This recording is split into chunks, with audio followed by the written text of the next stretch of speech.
So welcome back, everybody. So for those who weren't in the last session, my name's David Matthews. I'm the International Editor at Science Business.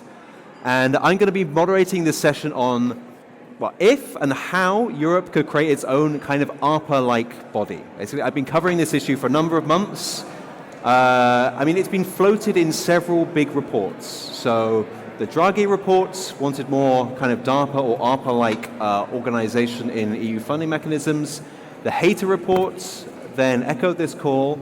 And last week, we also saw the competitiveness compass, this big strategic document from the new commission. I guess it was a kind of ambiguous backing to the DARPA idea in the EU.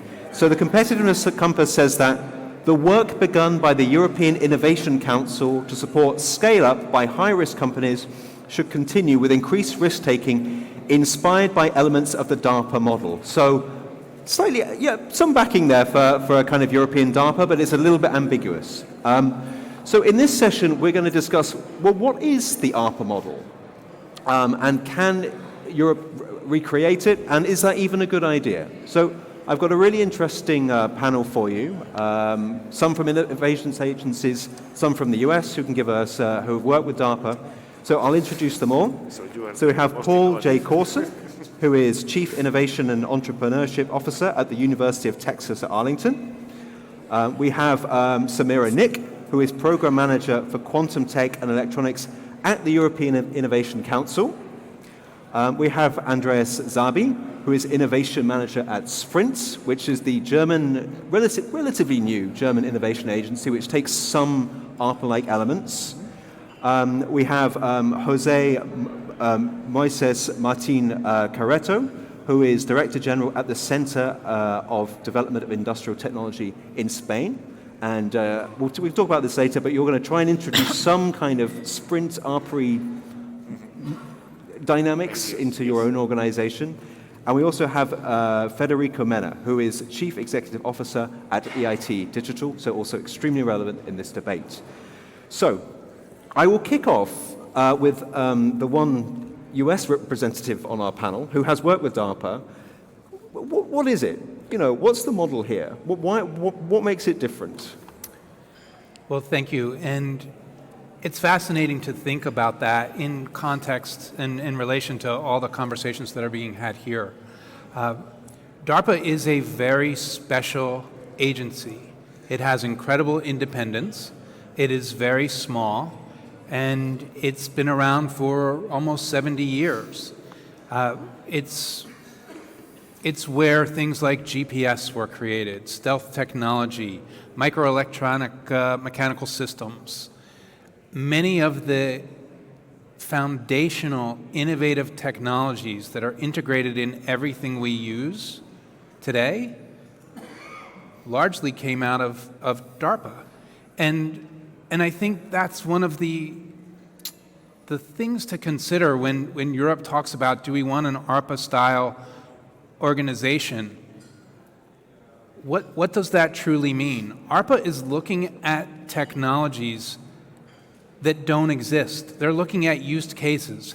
It was created, and it still exists, to create the most lethal military force on the planet.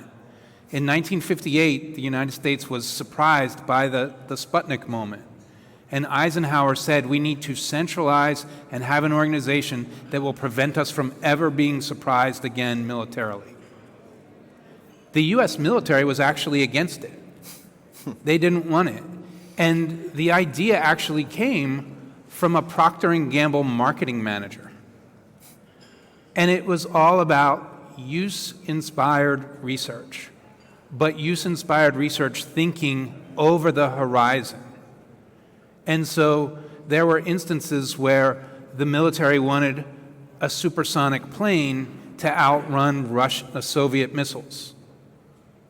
And DARPA created something that flew at Mach 3 and blew up and said, that's not really what you want stealth technology. And the military said, no, we don't. And DARPA created stealth technology, and guess what we have now? Stealth technology. There was another situation where DARPA was looking at drones in the Vietnam War. That's late 60s or early 70s. They didn't fly and be used. Armed drones didn't fly until the Afghan War 30 years later. And so it's this idea of when Europe says we're thinking about an ARPA-style approach, are you thinking about applications of AI, which is just an existing technology that 59,000 firms use, and it's how do we deploy that? Or are you looking to develop technologies, whether civilian or military, that are beyond the horizon today? So it's proper kind of almost sci-fi thinking stuff, right? It's like, inventing technologies that really exist in no form currently, right? One of the things they looked at, and it got killed, was telepathy. And can they use telepathy in an espionage setting? Yeah. One of the things they looked at was, could we create a mechanical elephant to deploy supplies in a wartime scenario? Yeah. But that was Vietnam era, and Yeah. it was kill that. People will think we're crazy. I mean, it sounds crazy, but this is the mentality with it. But just quickly on the kind of actual sort of institutional mechanics of it, we've got very independent program managers who can start and kill projects, right? Yes. So it's usually there's about 120 program manager type folks that are looking at these types of technologies. They're hired for 3 to 5 years, on average about 4 years. They have budgetary independence, so they come in one of the 6 verticals that DARPA has, and they look for that kind of over-the-horizon technology. They can start and stop projects of their own independence, and often it's not things that people know they want yet. Yeah, yeah. And there's also, I mean, the classic thing as well, right, is there's this huge military defense, this military procurement budget where you can say, this technology looks promising, I have $1 billion worth of whatever you're creating, right? And this gets technologies off the ground. Yes, it's actually very interesting. Only about 10% of the DARPA technologies have an immediate government contract. Right. But the government has the ability to create that immediate government contract, and DARPA is thinking about supplying technologies for the government. It's just that they're so early that there's not an immediate government need for them necessarily. But to the extent that there is, the government is a built-in customer. So things like GPS.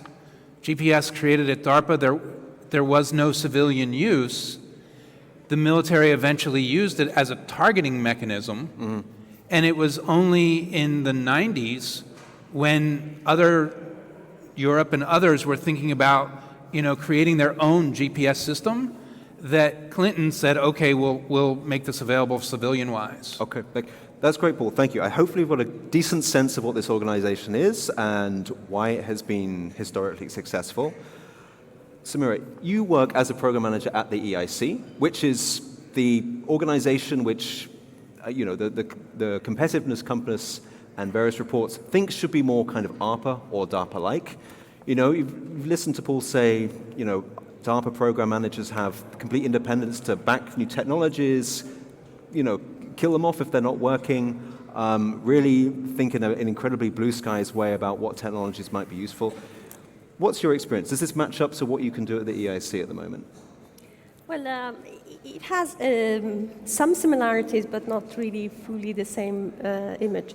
So what EIC is doing, they are hiring people from the technology, like for different, let's say, thematic areas. We had experience in industry and economy, and they select us because they want someone to understand the technology for pursuing this, let's say, portfolio approach, and also looking after some startups and some important technologies that we want to make sure Europe is not behind. The first thing is we are hired for only 4 years, and that's it. And then there are 2 different schemes in EIC. One is like there is an open scheme when the topic can come from the community, from researchers, from startups, and we just found it. But I mean, the program managers can look after that. But the main thing that program managers are playing role of are under the challenge scheme when we think there are specific topics that we have to make sure Europe is following that and funding that for startups and for researchers to grow up and scale up. So in that aspect, program managers are, of course, in line with the the general policy of the different DGs in the Commission and the guidelines that they gave us, but we, as the specialists in the field, have the opportunity to discuss with the ecosystem and come up with some topics that we think they are the hottest topics to spend money on. So in that aspect, we have some role and we can bring ideas. We cannot go to a startup and say, hey, you should apply to us and here is the budget for you.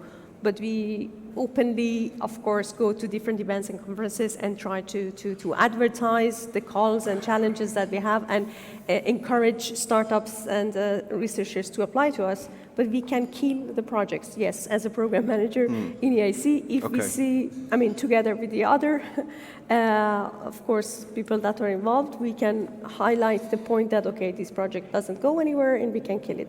And also in selection of the startups, the main job is done by a jury. The jury consists of people with tech background and also business background. Me as a program manager and also someone as a financial officer of the European Investment Bank are in the interviews. We are asking questions, but we don't have a vote. Right. So somehow we cannot. That's quite a big difference. Yes. Mainly, we are there to help the jury with our questions. People, their way of thinking about that startup, because we know the ecosystem and technology better than them, maybe. So yeah, in general, the idea is to have a role that can help the institutions support the best and most important technologies, but still we receive a lot of political advice for selecting these areas. Right, okay.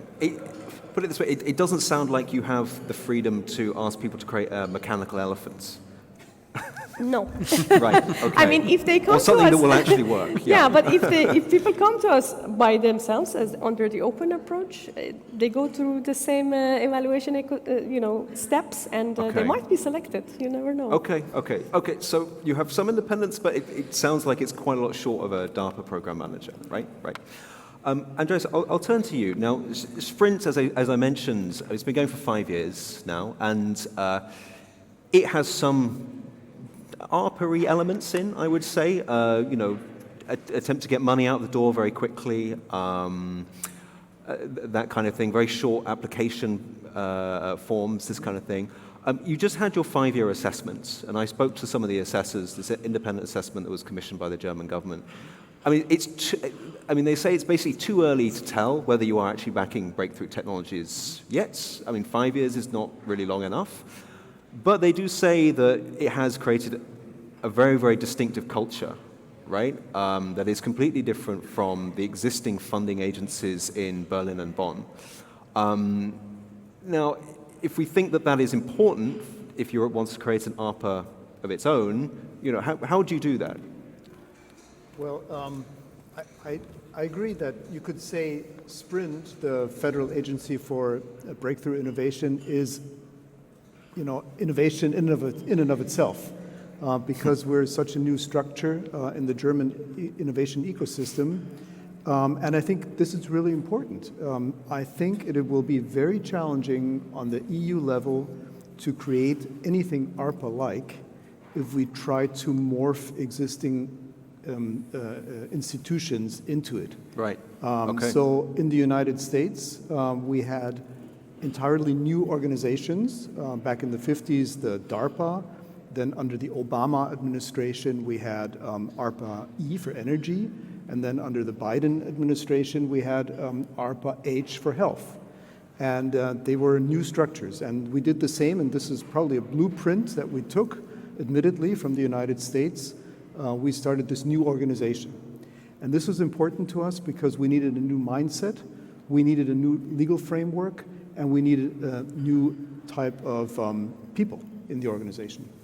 And so we have that similar approach. We call it innovation managers. I'm one of the innovation managers. We have about 12, probably the closest to the program managers in other organizations, and a lot of the decision making for where we put our money, but also how we design our challenges, how we do the scouting and the identification of the potential new projects rests with this group of innovation managers. Mm-hmm. And they're all on the limited tenure of about 4 years, similar to EIC. And they all have substantial background, not only academically, but also from their respective industries. I'll use myself as an example. My background is in biopharmaceuticals. I ran a biopharmaceutical company for years. Had an exit. I then went to academia. I taught for a few years. I then became a university president in Berlin. And now after 2 terms of that, I joined Sprint for just 4 or 5 years. Mm-hmm. And so there's a constant flux. And what is also important is that legal framework that I just mentioned. Yeah. We had in the end of 2023, December, we had the Sprint Freedom Act, which gave us a lot of leeway when it comes to cutting red tape to be liberated from bureaucracy. And there's many things we can do. By the way, this freedom, I think, even goes beyond what the ARPA system can do in the United States. So we have the grant funding mechanisms. We also have the pre-commercial procurement availability, which is very important. And then I think this is even going one step further. We can also do equity investments and venture debt, something the ARPAs do not do. So we become shareholders of high-tech companies, not with the focus of crowding out the existing venture capital companies. Quite the contrary, we're trying to crowd them in. So it's that valley of death after successful basic research has come out of academia, but it's not ready yet for commercial investment through the venture capital companies because it's still too risky, still too far away from the market opportunity. And that's where in Germany, and I'm probably also all over Europe, we are losing too many brilliant ideas along the way. Mm-hmm. And that's where we step in, and we do investments in that phase, and then hand it over to the commercial sector and for-profit VCs. Okay, but just to reiterate the thing you said at the beginning, to create something new, you had to create an entirely new independent organization, right? You have offices in Leipzig, right, completely away from the ministry, and just hired entirely new staff. You also have the flexibility to pay people more, right, than the existing. Is this right? Than the existing German, say, research funders? That is right, and that's a big deal in the German government system. So we are exempt from the general rule that nobody can be paid more than the equivalent civil servant. Yeah. Okay. And we're exempt from that, so we can pay higher salaries for certain positions, and that is also very important. Just as the freedom to make our decisions independently of any ministry oversight. Mm-hmm. So it's really the group of innovation managers together with our own organization's supervisory board that can make all the funding decisions.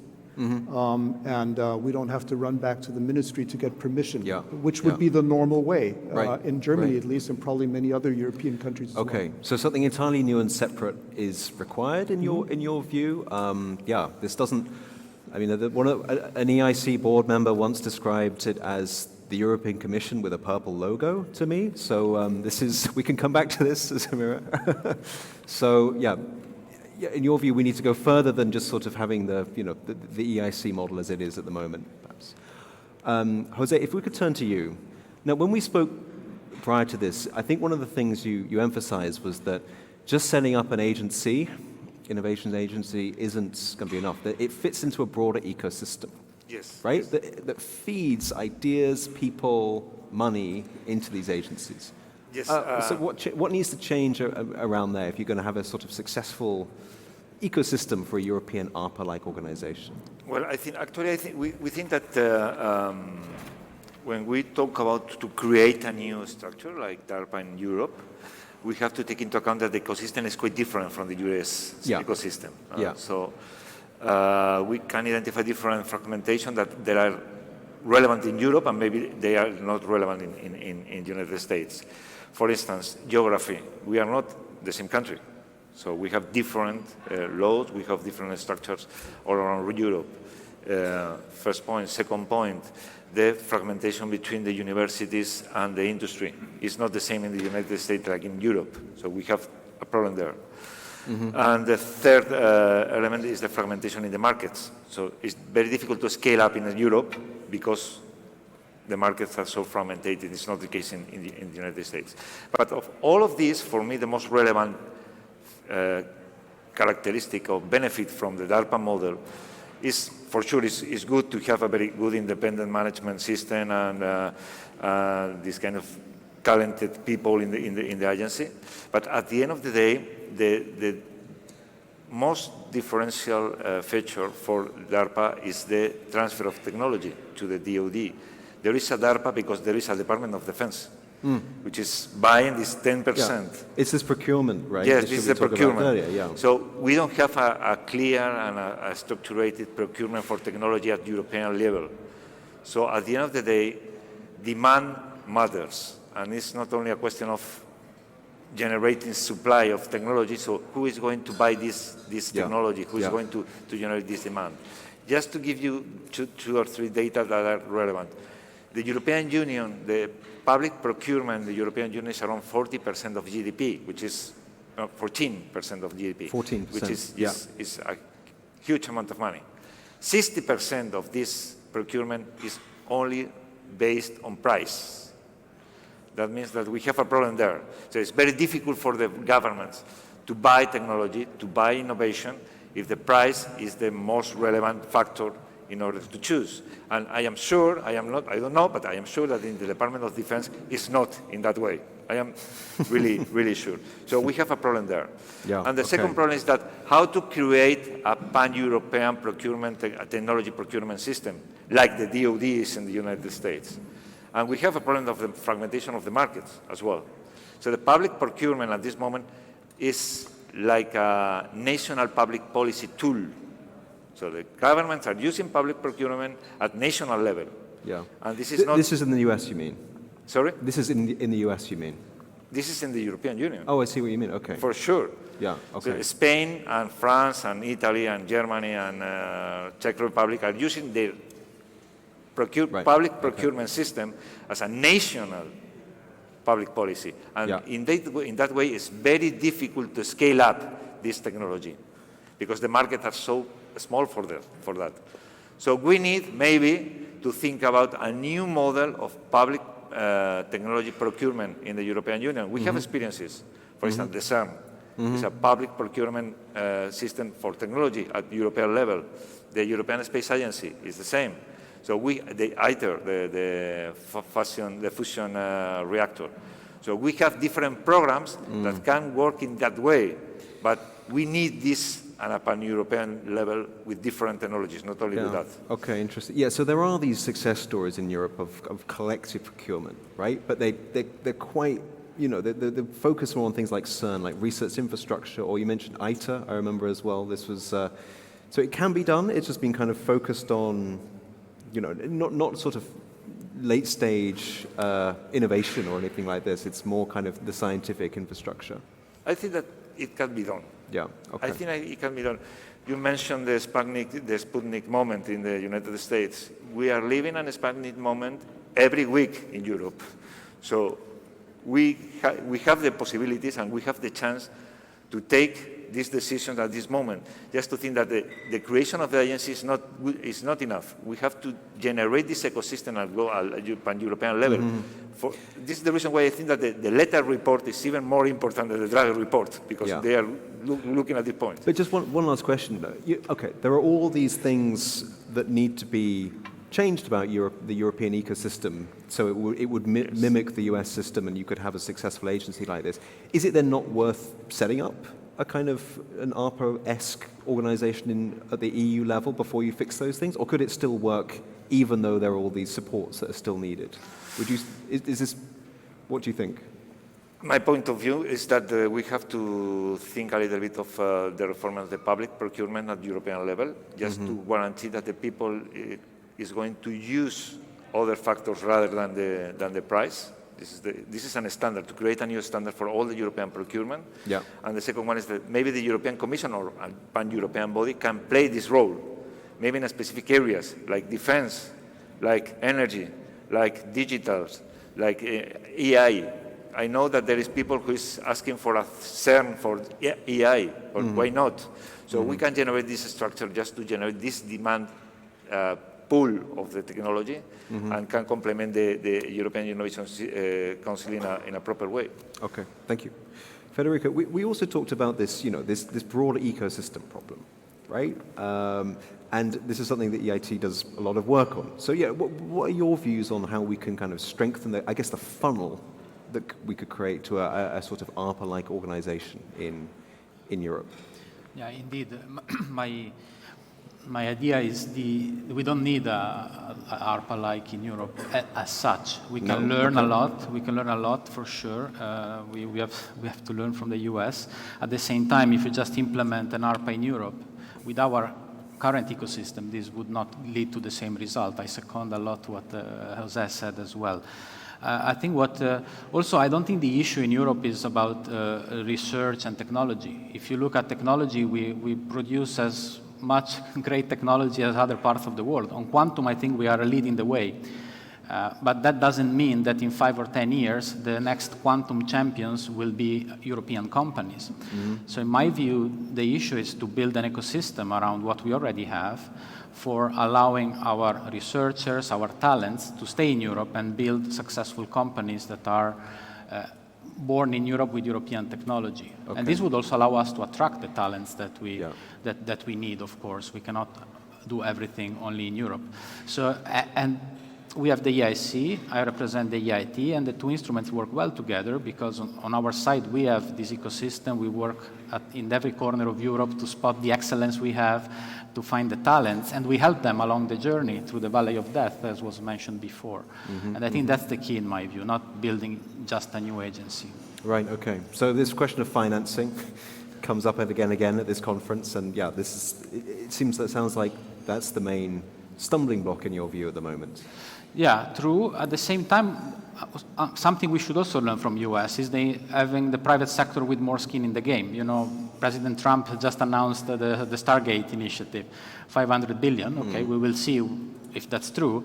But what is really striking is that the $500 billion is private capital, and not only European, not only American, by the way. Right. Yeah. So that's something where we have to learn. This ecosystem cannot be done by the public sector alone. I think we did a lot in Europe with the EIT, the EIC, but we also need the private with more skin in the game, and we need to, of course, set up a framework for the private to be engaged. Okay. Just before I turn to the audience for a few comments at the halfway point, Paul, another thing we discussed prior to this panel, right, was that we're talking about an ARPA model here. Now, DARPA is only one of several US ARPAs. They set up, it was under Obama, the energy ARPA, and then under Biden, the health ARPA. There's all kinds of, there's intelligence ARPA in the US, and infrastructure ARPA, I think, as well. There's a lot of them. But they have not all been a universal success, right, in the way that DARPA is lauded as this great innovative organization. I mean, they've not been around as long, right? But they've not been, it's not a magic model. It gets to two things, mission and success. And listening here, is Europe thinking about ARPA in the sense of startup creation? Is Europe thinking about it in terms of innovation? Is it thinking about it in terms of purchasing and creating markets? It's one of the challenges when something becomes trendy and it gets thrown around and loses its meaning. So for ARPA Energy, that was actually a Bush-era policy that Obama implemented, and it's had its successes and its failures, but energy is a controversial topic in the United States at least, are we going for drill, baby, drill? Are we going for clean? Are we going for wind? Are we going for renewable? Are we going for nuclear? For healthcare, are we trying to cure diseases today? Are we trying to think about diseases in the future? It was actually DARPA that gave $24 million to Moderna in 2013 to focus on mRNA vaccines that we then used for COVID. And so that idea of what do we mean by ARPA? What are our goals? That's the challenge. One of the things I saw recently is that ARPA-E is talking about publications and patents. Everything DARPA does is, almost everything is confidential. That is not the measure. Are we talking about that because it's short term and we can't point to the 20 technologies that have come out of it? No one talks about DARPA because they have a great citation record. Who cares? Correct. It's like, can you invent something Correct. Right, that we've all heard of? Correct. This is the thing. And in 1965, there was talk about killing DARPA. Now we would never kill it. Okay. I guess the thing here is as well is that energy and health are much more political, right? Which is what you mentioned. Whereas, making sure the U.S. military is lethal is not a political issue effective, let's say effective, is not a political issue in the US. So typically not. This is why it's maybe harder to have these organizations outside the military, potentially. And yet, again, ARPA-E in the US, it's not exactly been a great decade and a half for American energy innovation, right? It's China that's led the world on solar, batteries, all this stuff. It's a different approach. approach. Where's this record? ARPA Energy is still talking about, hundreds of millions of dollars. DARPA, on average, roughly 2 to 3 billion, has been pretty consistent throughout at least the last 20, 30 years. But energy becomes a political football. Right. Okay. Yeah. Particularly now. Okay. Any comments, questions from the audience so far? Right. Given what we've heard. Yes, gentleman over here. Good.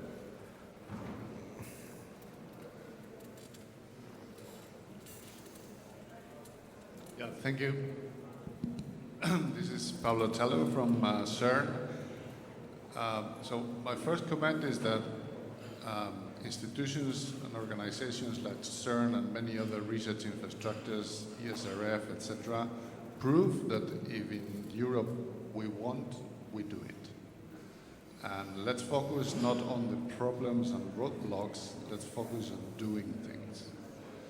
The second thing is that I'm together with Paul, and thank you for conversation yesterday, because I have been working and coordinating many DARPA projects when I was in MIT, and there was never, ever the goal of putting anything in the market. As it has been said, the mentality is this possible at all? And then later on, we will see what we do with it. But that's the mindset. And regarding how the model will apply to Europe, and again, if we want and we have the will, we will do it. The issue is that there are people focusing more on problems than in solutions. Is that we need a framework program in general that is tuned and organized about how the research and innovation happen and know how the research and innovation are audited. Because every single euro of the framework program is audited 6 times. So what is it that we are funding in Europe? Processes or R&D? Okay, thank you. Popular comment. Can I just, the first part of your comment, can I ping that on to you, Samira? This idea that, are you looking at how to get companies to succeed, or are you even thinking, what is technologically possible? Maybe you're trying to think about both, and maybe that's the issue. Well, we have both, because as you know, we have different funding schemes. So we have 3 different schemes. So we start from very low TRL level, we call it Pathfinder, which is for early stage research, any innovative idea. So the TRL is between 0 and 3. So it's really a research, fundamental research.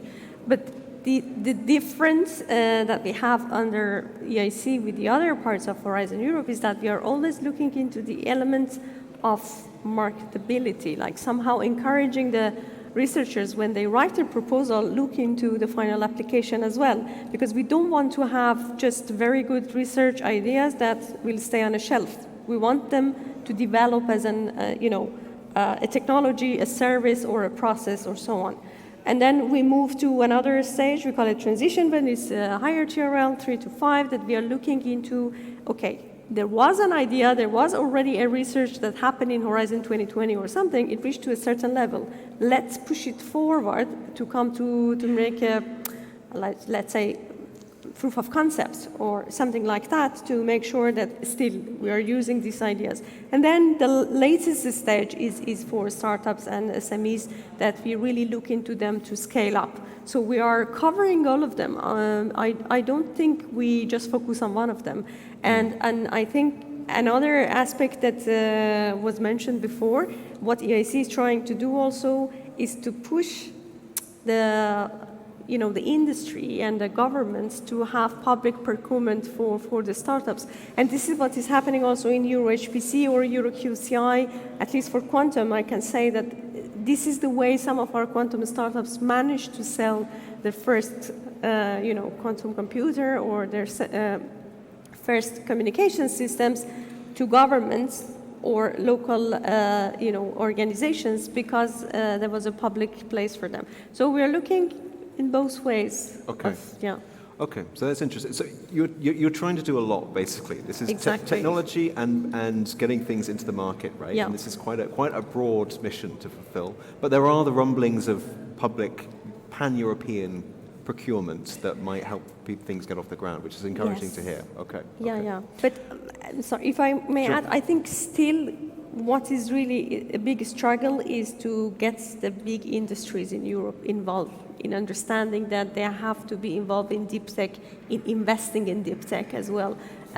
So that maybe for AI it's a little bit now more awareness around, but for something like quantum there is still a lot of hesitance.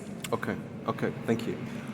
Let's move on to talk about a little bit on the sort of practical politics side of things, whether we might even actually get a kind of a truly new ARPA independent organization at EU level, or it will be a kind of further reform of the EIC.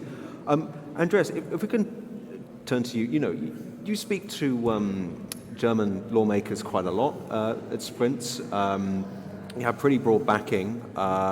We have an election in Germany later this month, and it looks like the CDU, which helped set up Sprint, will be in the driving seat in coalition negotiations. What are you hearing from Berlin over whether there might be appetites for doing this at the EU as well? And I guess there's always a risk that it could conflict with the national Sprint Innovation Agency, but I don't know whether that's an issue or not. Yeah. Well, that's a tough one, Dave. Forecasting political decision making. Sure. That's a slippery space to be on. But anyway, I think what we're enjoying at Sprint is the support across all the major democratic parties in our political system, founded by CDU government, now really supported by the red, green, yellow government that we had, and I think the support will continue for this type of innovation agency. And I hope that we will also be able to increase the funding level for the next budget, 2025 and following years.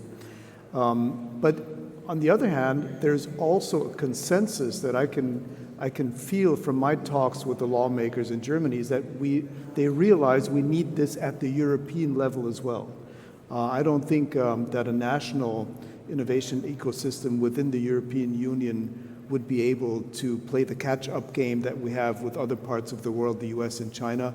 I think we have to bundle all of our strengths, and there's so much to build upon. I mean, the basic research in Europe is so rich from all the European universities and other research institutions. That's already there. We're on par when it comes to publications in peer-reviewed journals. We're also on par when it comes to patenting activity, but there's not enough coming out of that pipeline. That's what we need to focus on, and we should do that at the European level. And I also agree, procurement is so important, but we have the instruments already in place. They're just not being used. So we've been the first to experiment in Germany with the pre-commercial procurement tool that we have at our disposal in Europe. And I think many of the agencies also at the European Union level should be using this much, much more to be able to purchase products that are not as mature, that might be more costly than the incumbents' products, and that way foster innovation. I think it's really important. And we can also put out the challenges. Like Paul, you mentioned how important it is to be mission-driven, and that's what we see at the DARPA because of the Department of Defense backing it. But there's other ARPAs as we learned, and we can basically frame the same kind of demand if we have missions defined. Let's say new antiviral drugs, for example, much needed. There's very little incentive by the pharmaceutical industry to invest in the research for antivirals because you never know if and when and which pandemic is going to come.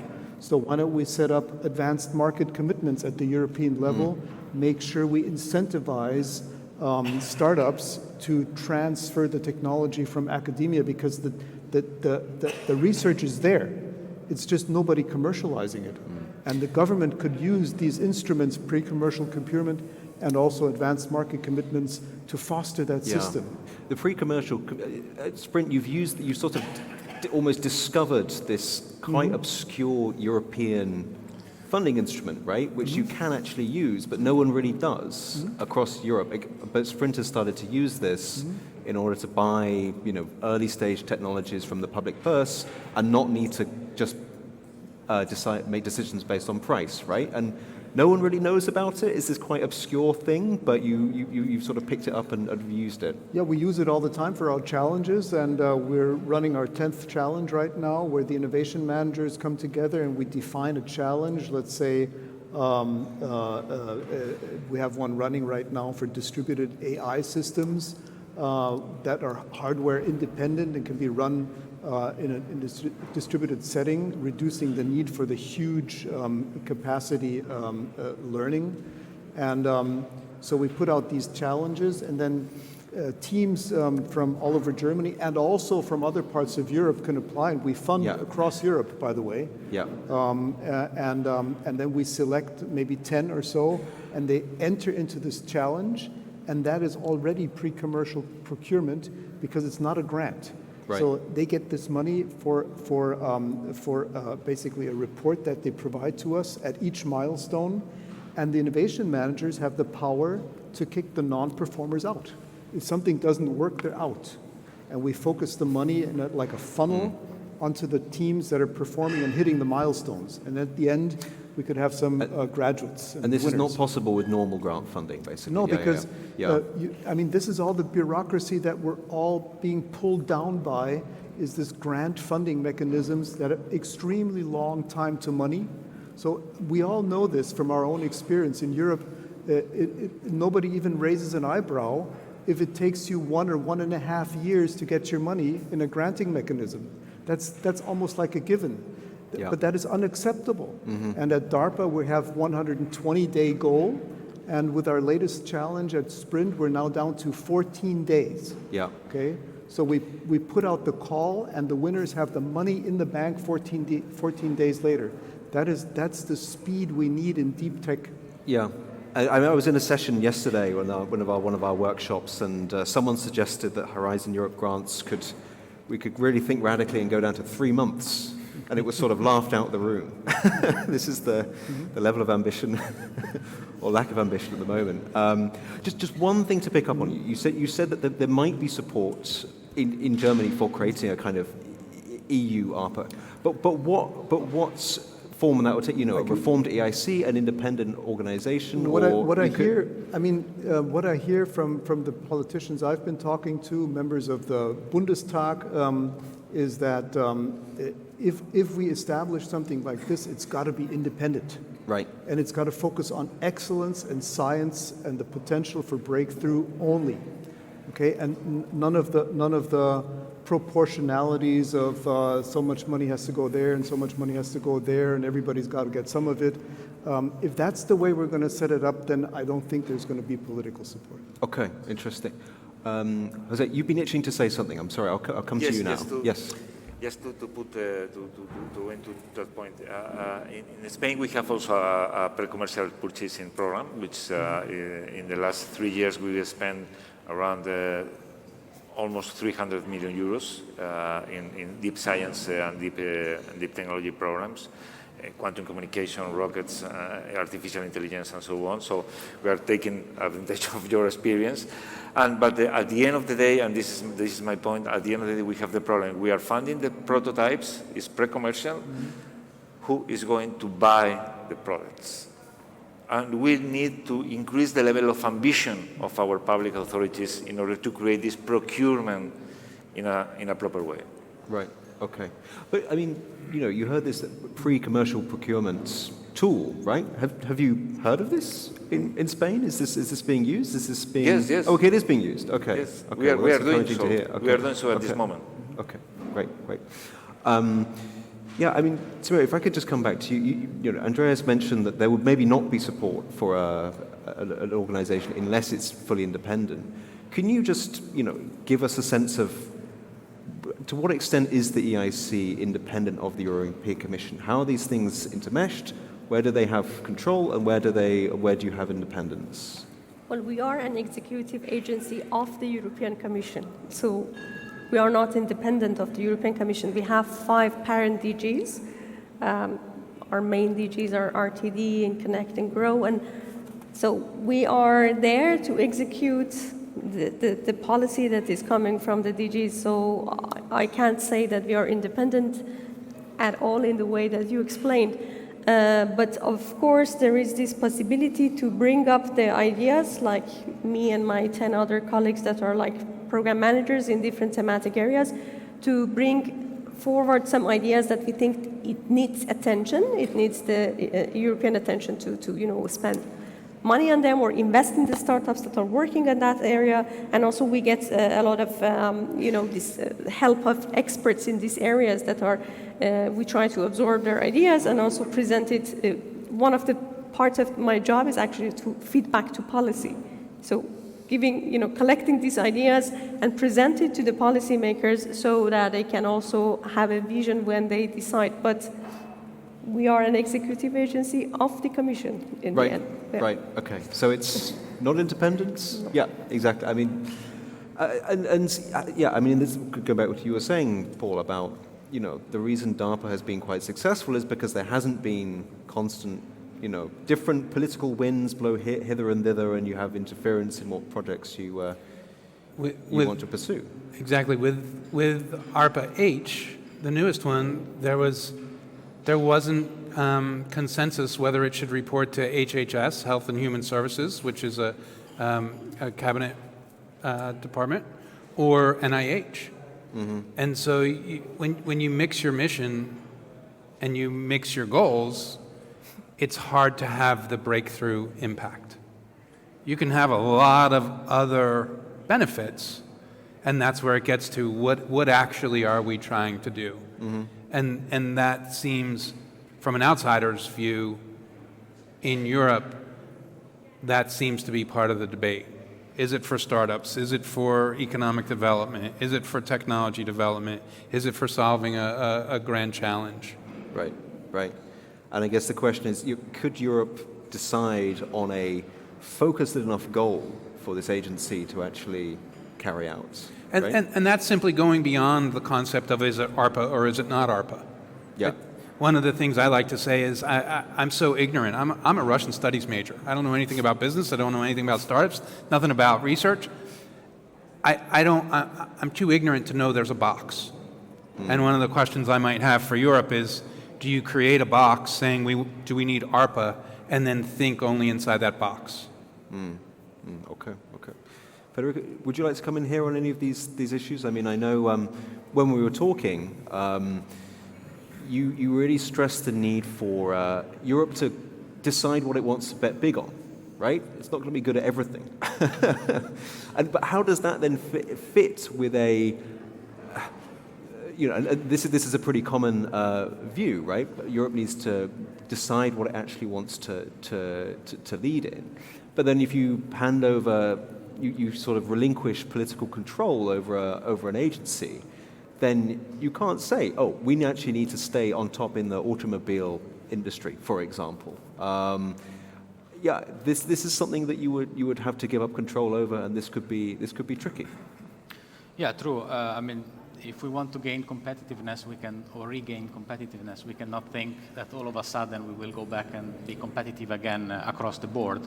And probably we should really take a step back and look at what are the sectors where Europe can lead and has the potential to lead.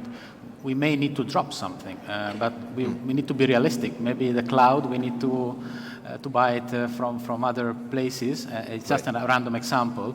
And maybe we should bet more on quantum and on chips. Or AI. So I really think this is the way, because we cannot, and it was said before by Andreas as well, we cannot please everyone, and I think we have to pick our battles. The problem you mentioned, it could be tricky on the one end. At the same time, it's also an opportunity. If we build, or let's say we learn from the ARPA model, and we hire the talents that are managing this agency, then they will be the ones deciding, and we will rely on them, knowing that they know what they're doing. Mm-hmm. Of course, it's also a shift of mindset, a bit more bolder and more risk-taking approach for Europe. I think we cannot pretend that only entrepreneurs are taking the risk. We should do it as well. And that goes also, just to second what was said before about the funding.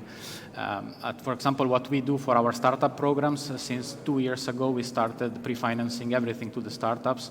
In a month, maximum 2, we pay almost everything they are entitled to, instead of waiting before we were paying at the end, and it was creating some hurdles.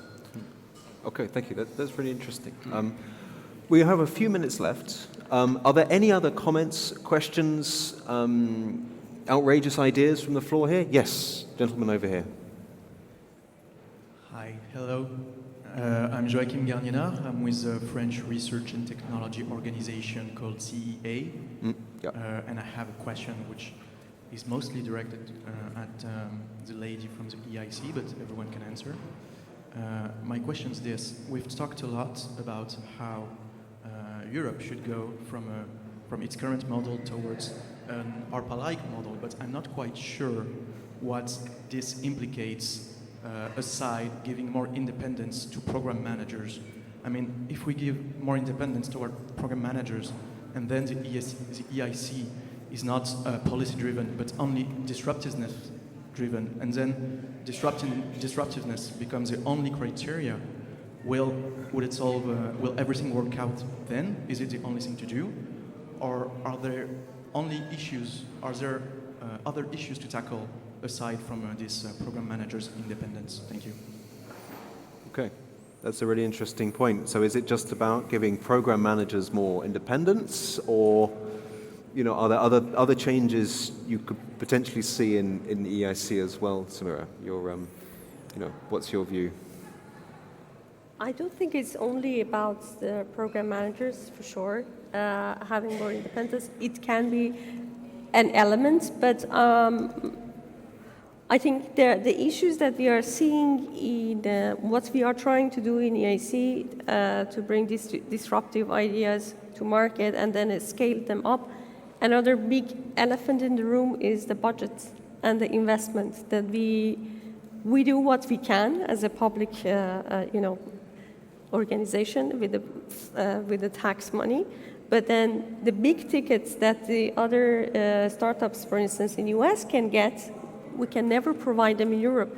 And the VCs and the private funds in Europe also are very reluctant to the deep tech areas that we are supporting. EIC has been doing quite well in, let's say, de-risking the investment for some of the investors, but still the big tickets that can make a tangible and meaningful difference for European startups, are not there. And we cannot make it happen just by ourselves. We need some bigger, I think EIC can help mobilizing this, but still we need like pension funds. We need bigger things like also industry investments to help us make something more useful and meaningful for European startups to scale up. I can give you an example that what is happening, like DARPA had a call in August for quantum startups to build to come together, benchmark on quantum technologies and see what is the most promising quantum technology for computing, to select that and build it up. The budget that US is offering to these startups, it goes from 6 months, 1 year to 5 years, from 1 million, 15 million, and 300 million euros. The startups in Europe are really struggling to get much smaller tickets. So, I mean, it's not only giving freedom to of course, to the program managers or little changes in EIC. I think it's the whole ecosystem and whole investment scheme in Europe that can be shaken and changed. But this is a whole other issue, right? This is the Capital Markets Union, but do we not do the agency until we've solved the Capital Markets Union? It's sort of a chicken and the egg problem, right? This is, you have good ideas in Europe, and therefore maybe people will want to invest in Europe rather than the US. Anyway, sorry, rhetorical question. It will open a Pandora box thing. Yeah. Well, okay. Dave, sorry, go on, I'd Andres. like to pick up on that because I think it's really important what you just said. We do need proper funding for the scale-up phases. So I think with all the funding coming from the EIB that has gone into many venture capital funds across Europe, we're pretty good now in Europe when it comes to early stage funding. So seed rounds, Series A rounds are working quite well, also in the high-tech field. But once it comes to deep tech scale-ups, let's take nuclear fusion, let's take late-stage clinical development projects, and many other examples that you also just mentioned in quantum, where we need ticket sizes, 3-digit 100 million euros or more. The capital is just not available in Europe, period. It's a real problem, and I think we need to step up the efforts at the same time. As we're building, I think, it has to happen in parallel. As we're building up ARPA-style organization, we also need to build up more funding so that venture capital can do late-stage investments here in Europe without having the brain drain of the startup teams moving to Silicon Valley, funding from China, or increasingly from the Emirates, right? Yeah. Okay. And so if we want to stop that, we need the big funding. But for them, again, the next step in the value chain then is how can they do their exits? And we have a blocked exit channel in Europe. We have a total fragmentation of stock exchanges. There's way too many stock exchanges in Europe. Each one of them is totally subcritical in size. So we need some change there as well so that the exits can be performed. And also, we need the incumbents of European industry to step up their efforts to acquire high-flying startups. Right. Right now, out of the 10 top acquirers of deep tech startups in Europe, 6 out of 10 are American corporations. Okay, and I ask myself, what are the incumbents in Europe doing? Why are they not on the market for buying the startups? Okay. Paul, you just want to add one final thing. You've got 40 seconds. A very quick thought. When thinking about DARPA money in particular, I believe the statistic is something like 3% goes to operations, 10% goes to basic research, and then the remaining 85% is split relatively evenly between applied research and scale-up. And so with that singular focus and singular mission, as opposed to doing everything. Okay. Well, look, I'm afraid we've run out of time. I'm very sorry. You're probably all very keen to get to lunch. I think, well, we could speak for another hour, I think, about this. It's an incredibly complicated interlocking problem. But I think there's a lot of energy and excitement and interest in this idea, and we'll see where it goes. So, thank you. We can discuss further over lunch, and can we give a big round of applause to our panelists? Thank you so much.